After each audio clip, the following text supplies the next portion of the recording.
Bismillahirrahmanirrahim. Assalamualaikum warahmatullahi wabarakatuh. Bismillah wa billah wa khairil asma'il husna kullu halillah.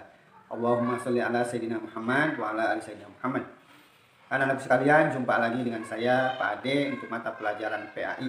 Ini adalah perjumpaan yang kedua ya, setelah kemarin perjumpaan pertama di video pertama yaitu video pendahuluan.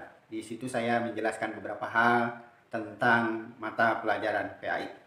Namun sebelum kita lebih jauh lagi untuk materi selanjutnya untuk mata pelajaran PAI ini, mari kita sama-sama berdoa kepada Allah Subhanahu wa taala.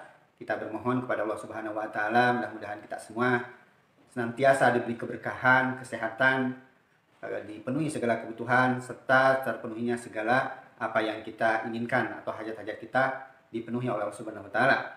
Khususnya dalam kondisi seperti sekarang ini, kita bermohon kepada Allah.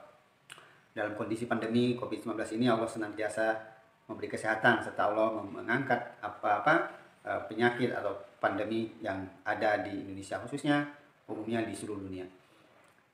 Kita akan membaca atau mengambil berkah dari sholawat dan al-fatihah ya. Ala hadhihinna kuliyatin salihah ziyadatan fi syarafin Nabi Mustafa Rasulullah sallallahu alaihi wasallam. Allahumma sholli ala sayyidina Muhammad. A'udzubillahi minasyaitonir rajim. Bismillahirrahmanirrahim. Alhamdulillahirabbil alamin arrahmanir rahim maliki yaumiddin. Iyyaka na'budu wa iyyaka nasta'in ihdinas siratal mustaqim. Siratal ladzina an'amta 'alaihim ghairil maghdubi 'alaihim waladdallin. Amin rabbal alamin. Baik anak-anakku sekalian, kita lanjutkan dalam video pertama ya, dalam pertemuan pertama. Di situ saya memberikan tugas kepada kalian harus menuliskan sebuah hadis yang ada di internet atau mencari di internet tentang apa atau berkaitan dengan apa, berkaitan dengan dialognya Nabi Musa dengan Tuhan, dengan Allah Subhanahu wa taala. Nah, itu kalian harus menuliskannya, dan saya lihat di mode tugas di learning itu ada beberapa ya yang sudah saya cek apa yang mengerjakan tugas itu. Apa hadisnya? Kita lihat nih hadisnya seperti ini dan terjemahannya.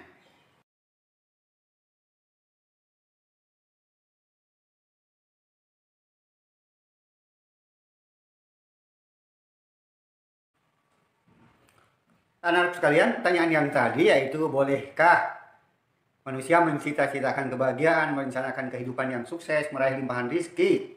Yang jawabannya ya boleh kan, tapi jangan lupa bahwa sukses itu tidak selalu diberi limpahan rezeki berupa harta atau kesuksesan jabatan. Jangan lupa itu, ya. Kalau itu cara pandang kita masih seperti itu, maka ketika kesuksesan itu diraih, limpahan harta kita miliki, apa yang terjadi? Jika kita lupa akan sekitar dan sesama kalau kita sudah sukses. Karena cita-citanya apa? Limpahan harta tadi, rezeki yang berupa harta. Padahal rezeki itu tidak selalu berupa harta. Kalau kita sudah sukses seperti itu, ada kalanya kita akan lupa dengan sekitar kita, dengan orang-orang yang miskin, orang-orang yang membutuhkan kita.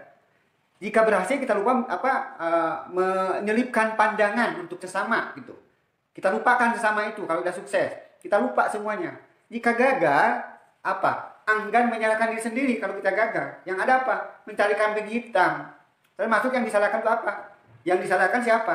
Yang disalahkan adalah orang lain, bahkan bisa jadi dalam tingkatan yang paling sudah kritis lah. Tidak sedikit orang yang menyalahkan Tuhan. Karena kita kejarannya adalah harta. Kesuksesan itu ya pandangannya adalah harta. Tetapi sudah sukses, kita lupa sesama. Kita lupa Tuhan bahkan. Nah, semua orang adalah mukmin ketika semuanya berjalan dengan baik. Iman sejati adalah ketika seseorang mampu bersabar dengan musibah, itu iman sejati. Orang yang imannya sejati itu kita mampu bersabar ya dengan musibah misalkan. Nah, akan tetapi manusia memiliki kadar memiliki kadar bersabar yang berbeda-beda atau kesabaran yang berbeda-beda, kadarnya lain-lain, kadarnya berbeda satu sama lain. Jadi tidak semua orang bisa seperti contohnya ya jauh ya. Kasus atau cerita kisah Nabi Ayub yang tidak pernah mengeluh meskipun menderita penyakit yang luar biasa buruk ya, karena Allah memerintahkan buruk menurut kita ya, menurut pandangan kita. Kalau bagi Nabi Ayub belum tentu itu buruk ya. Penyakit seperti itu bagi Nabi Ayub belum tentu kita buruk. Tetapi mungkin adalah sudut pandang kita saja yang berbeda, bahwa apa yang diderita, apa yang menimpa Nabi Ayub itu adalah suatu yang buruk. Karena itu Allah memerintahkan hambanya, memerintahkan kita yang lain untuk membantu ya, membantu orang lain dengan apa? Dengan ya, kalau kita miliki dengan harta, kalau tidak ya dengan tenaga atau pikiran. Nah, ini menunjukkan membantu orang lain, kemudian di situ ada kesabaran ya dari diri kita, bahwa kita ini memiliki harta yang banyak, kemudian orang yang ditimpa musibah juga adalah dituntut untuk kesabaran tadi. Ini menunjukkan bahwa dalam Islam faktor eksternal tidak kalah pentingnya dengan faktor internal ya. Apa yang maksud dengan faktor eksternal dan faktor internal di sini dalam kasus ini, dalam cerita ini ya, hubungannya dengan materi kita ini. Karena keduanya, faktor internal maupun faktor eksternal itu adalah saling melengkapi dan melengkapi dan berkesinambungan sepanjang zaman. Jika salah satunya, yang dua itu faktor eksternal dan faktor internal, maka ya bisa jadi dunia akan kehilangan fungsinya ya. Nah, apa yang dimaksud dengan faktor internal? Yang dimaksud adalah bersabar tadi, adalah faktor dari di dalam, faktor internal. Bahwa manusia dituntut untuk mendidik diri sendiri untuk menghadapi musibah. Maka harus ada kesabaran, itu faktor internalnya. Namun tidak semua orang memiliki kemampuan yang sama dalam memahami kesabaran. Hingga berpengaruh pada pengalamannya tentunya. Nah, karena pemahaman tentang sabar berkaitan erat dengan banyak hal ya. Jadi pemahaman tentang sabar ini berkaitan erat dengan banyak hal. Salah satunya ilmu pengetahuan atau pendidikan yang didapatinya sejak dini. Karena itu Allah merintahkan kita banyak untuk saling membantu, terutama membantu orang-orang yang sedang kesusahan. Membantu orang lain ini adalah yang dimaksud atau yang disebut tadi faktor eksternal tadi. Faktor internalnya adalah kesabaran. Dan di situ harus ada faktor yang lain, faktor keluar, yaitu faktor eksternal. Membantu orang lain itu adalah tidak bisa dipisahkan dengan faktor kesabaran tadi, yaitu faktor internalnya. Membantu orang lain adalah faktor eksternal. Dalam riwayat hadis Nabi Musa tadi alaihissalam, wahai Tuhan, di manakah aku mencarimu? Allah menjawab, carilah aku di sisi orang yang hancur hatinya. Sesungguhnya aku dekat dengan mereka setiap hari sekarang, setiap hari. Yaitu sejarak atau berjarak satu bak atau sekitar 2 lengan tadi, satu bak itu. Nah, jika tidak demikian ya, maka mereka pasti akan binasa. Artinya Islam mendorong umatnya untuk melihat ke sekitarnya dan memperhatikan orang-orang yang membutuhkan.